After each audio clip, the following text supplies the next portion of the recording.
So they'll give, okay, they'll pick 10 people, give everyone $10,000. You go into the store, get everything in this store. You go into the store, get everything in this store. Take all these goods, aggregate them, put them in a container, and ship them to Guangzhou. And now those same American goods that were priced at this now get a 200-300% markup. Yeah. So they're making money on top of their investment. So even when they lose money through seizures or other means, they're still paying out the cartel. So it's hard to defeat. And that's, I don't want you to think that that's the only methodology. They do use banks. They do move cash. They do use money service providers.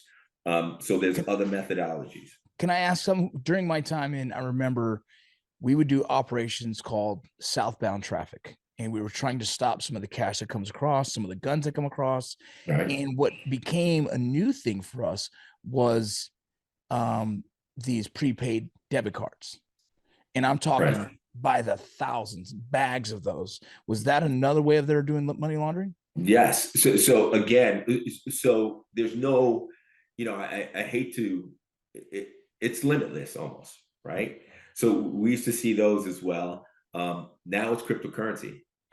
Quite frankly, now it's all crypto. So think about it. We'll see a group that's a fentanyl group in New York City deliver cash to someone who's in a Chinese organized criminal network, then deliver it to a Russian network that is involved with cryptocurrency laundering.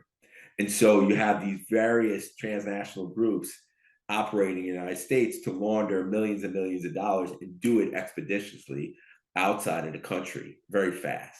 So it's not one dimensional. It's multi-dimensional, and it's many different ways that they do it. It's very adaptable. Yeah. And so knowing that, how challenging is it for government organizations like the DEA to try and stop this or identify it, slow it down, anything? Yeah, I think it is tremendously challenging, and this is what I'll say about that. I've seen a pullback in U.S. attorneys' offices' willingness to go after hardcore drug trafficking organizations like they used to. There's many stories where individuals were arrested with double digits amounts of fentanyl and released the next day, right? And would go back to their country of origin and never to be seen again. So we've kind of taken a step back, in my opinion, not everywhere, but in certain areas where we see this kind of like, well, you know what, drugs is a human condition. We shouldn't be so hard on these drug dealers. And by the way, there was no violence attributed to the fact that, you just transported 25 kilos of fentanyl, but you have no violence record. Well, you know what? We're going to let you out on your own cognizance. That's nonsense, right? Just by virtue of the fact, as deadly as fentanyl is, it's not going to stop unless we take a much harder approach to this, in my opinion.